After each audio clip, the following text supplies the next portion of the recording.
Hey guys, it's Andrea.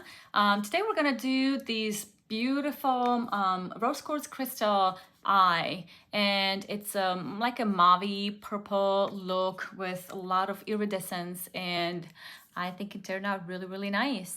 So if you want to see how I did this, just keep on watching.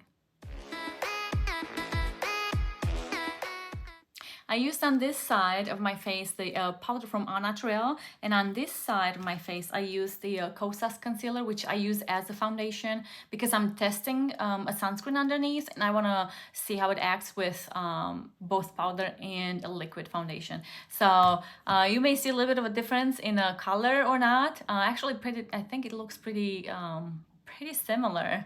I also set this side with the Kosas. Why not, right? We have Kosas, I'll set with Kosas. So anyways, let's get into it. Let's do some contour and some bronzer today. I'm gonna use this Charlotte Tilbury in NudeGasm. I'm gonna use this contour here. It's a very mild color. It's not really strong, so I'm just might be able to, but I might have to dip in a little more than usual. So I'm just gonna go on the hollows of my cheeks, kind of make it more accentuated. It's already there, so it's easy to place. And then on top of my forehead to kind of bring it down a bit and seem smaller. All right, and then I do want to go underneath my lip, kind of make it seem like there's some shade in there, make it look bigger, because it's not gonna make it bigger. And then underneath my jawline and chin. So I'm gonna start at the ear there and just kind of gently work a diffused line. Like I said, these powders are very soft, so it's definitely not gonna leave me with a straight line. Now, if you need to move your product, move it. And then once you get up here, if you need to move it, go up or just in the same direction that you put it on. You definitely don't want to go down with anything else. Okay, now let's take the bronzer that's up here with the same brush. I'm just gonna dip it in. I'm gonna start up here. It's gonna go right underneath the contour. So right underneath where I did that, but kind of overlapping a bit so that it does not look like one ends and then the other one starts and then it ends. So you just want to make sure that it's diffused together to where it looks like it's part of it. Ugh. Hair problems. On here, you're gonna do the same thing, like kind of higher than what you did. So imagine that you're creating a 3 and there. I already put it up there though, so let's not have too much. If you need to move the product up, then just go up like this, and that should do it. And then for the highlight, I'd actually like to use these Found Baked Illuminating Blush, and it's in Peach Glow 60. Just gonna use these, where is it? Oh, this Teri Miyahira in a 07. I'm just gonna take it in like this. This is a semi-nice, semi-green product. You can find it at Walmart or on their website. I don't think they put it anywhere else. It's almost like a peachy blush. I don't go for it too much because it's more like a lighter, peachier product. I like more of a peachy pinky, but this will do. And it's got like the name says illumination, so it's illuminating. So it's got the highlighter, it's swirled in there, kind of like the Hourglass blushes, but at a fraction of the price.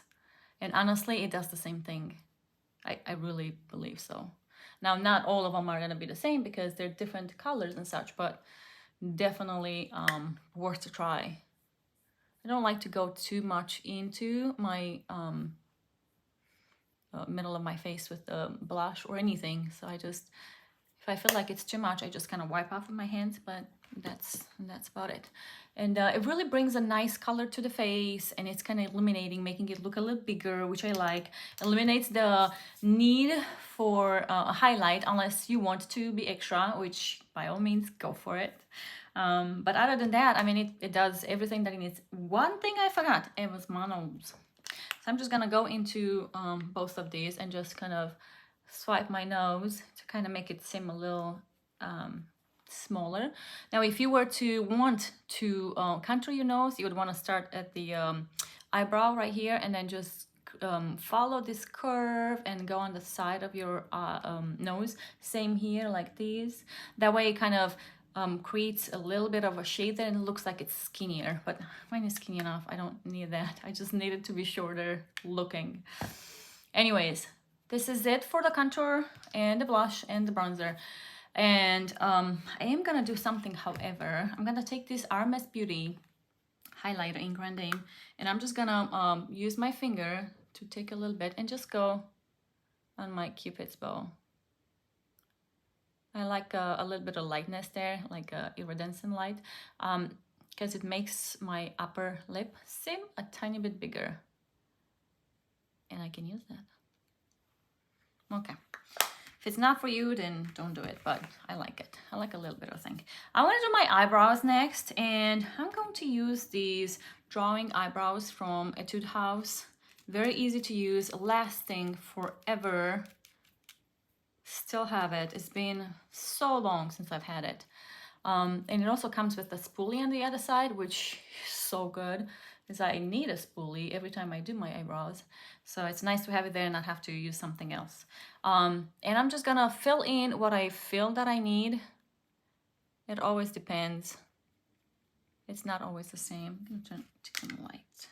It's a mirror, not light. Let's see. Oh yeah, much better, much easier.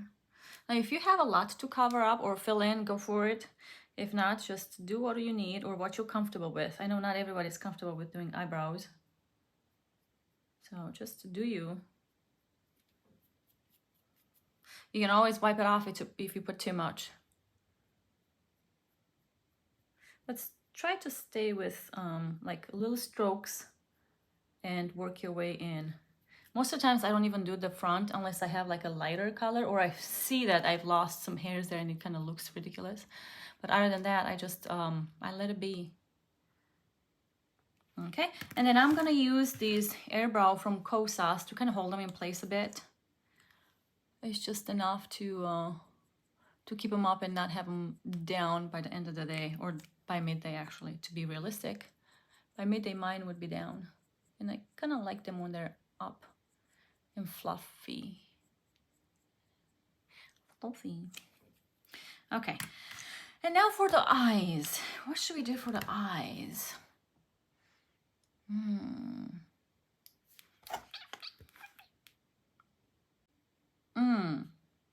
Let's do something nice. Let's do this Aether Beauty Rose Quartz Crystal Gemstone Palette.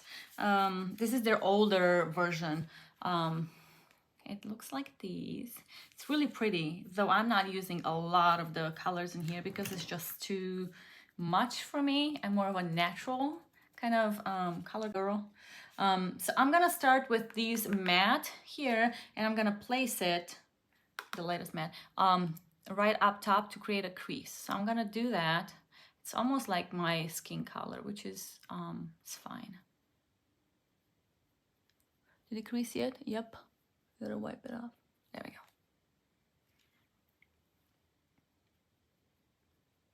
So I'm gonna do it in the crease, above my crease actually, because I have hooded eyes and I still want to see a crease when I talk straight. And then I'll just go down 3/4 in and line that lash line. All right.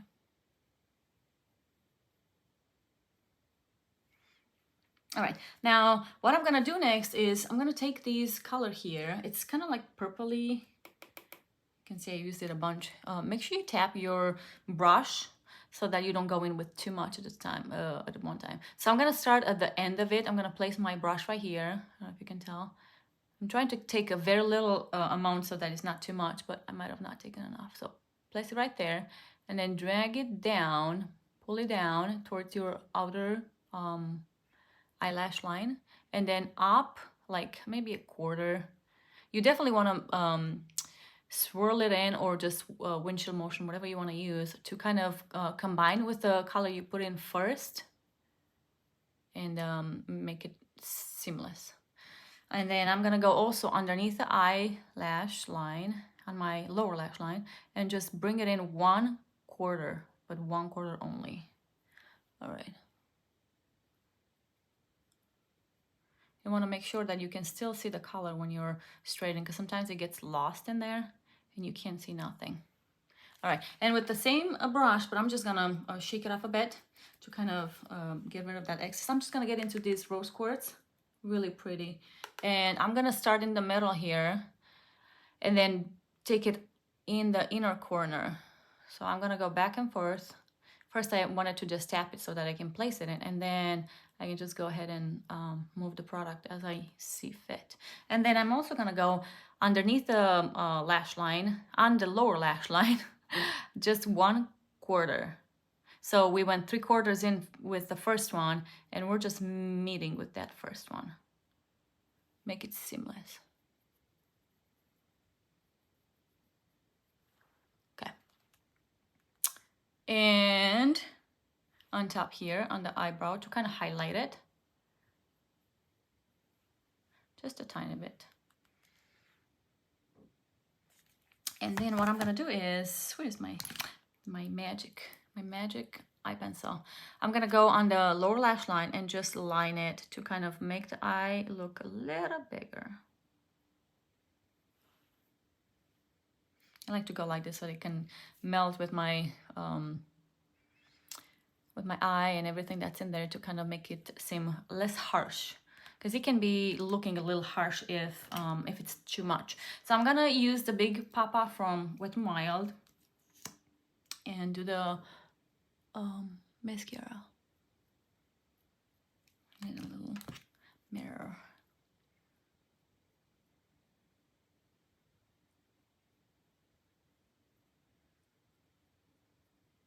If you like a bold bold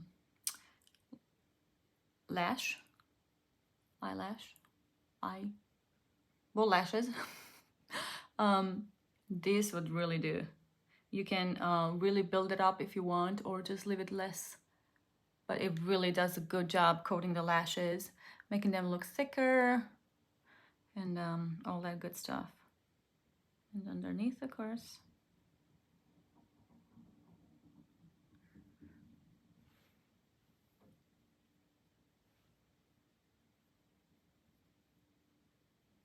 And this might be it, maybe.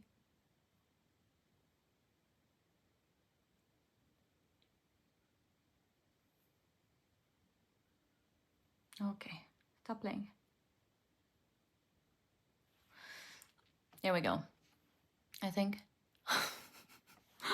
Oh, goodness gracious. Okay, there we go. Let's just stop there. All right, and I'm gonna go ahead and clean up with a Q-tip because it's nice and soft. Just wanna rotate the hairs and just clean up wherever my mascara might have made a mess. But I'm getting better and better at this. I didn't think it's possible. For years and years, I've been just making a mess out of my mascara on my eyes. And now it's good. Okay, here we go. Now I'm gonna go on the other side and do the same thing to the other eye, and I'll see you afterwards.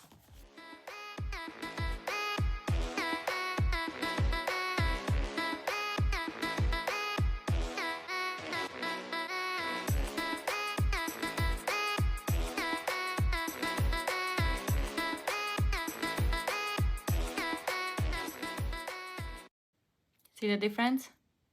But no, and yes.